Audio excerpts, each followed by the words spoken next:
Appreciate the introduction. I may not take as long as either of the two previous gentlemen. I'm kind of an individual of brevity, but some of the different things I want to speak on. Is my timer started? Okay. Robert Ross. I represent the 142nd District. I have all of Texas County, the southern 12 miles of Phelps County, which is at Yancey Mills there on 63. A little piece in the northeast corner of Howe County, encompassing the city of Mountain View. And here in Pulaski County, I actually have about the southern 1/3 of the county. Nutter Fieldhouse, which we had the meeting at. About a quarter of a mile south of that, the line crosses right there at Forney Field. But then on kind of the eastern side of the county, I have a little portion that goes up, that crosses Interstate 44, right by Jerome, and catches a little bit of 28. So just to let you know kind of where I was at in the whole mix here. But just a little fun thing that I do.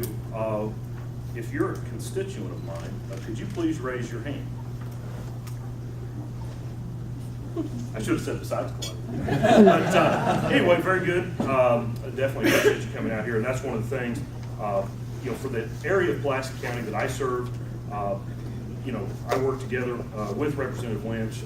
You guys, I'll tell you, I know the majority are probably his constituents. You couldn't have a better representative advocating for the different issues here for Leonard Wood. Does a great job. Senator Dan Brown, I work with him. In addition to, I also share the majority of my district with Senator Mike Cunningham. And it's great. Both are very available. I have a great working relationship with both of those. We can talk about any of the different issues. But as we mentioned before, this has been a very odd session, is the way that I would put it. Frankly, with a lot of the different things that we worked on left unfinished.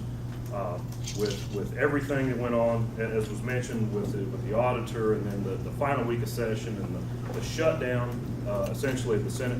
There were a number of different things, a number of my things that I was working on that were stuck over in the Senate.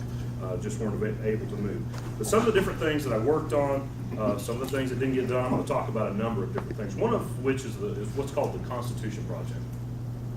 And this is something that actually began in Texas County, but has now been picked up by the Missouri Supreme Court, and is a way to educate our young people on what the Constitution is and exactly how it affects their lives. They take part, actually play the roles of not only law enforcement, but also journalists. Also, they play the state, the prosecutorial side, the defense side. They play the defendant, they play the judge, they play the jury, and they understand how our Constitution sets up the framework for the way we live our everyday lives. Another one of the issues that I worked on quite a bit is taxpayer-funded lobbying, and whether any of you realize it or not, your tax dollars go to fund lobbyists that aren't necessarily always advocating in your interest.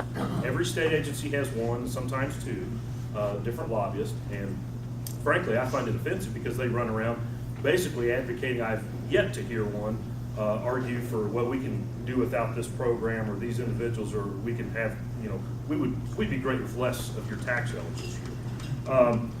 Another one of the issues that I worked on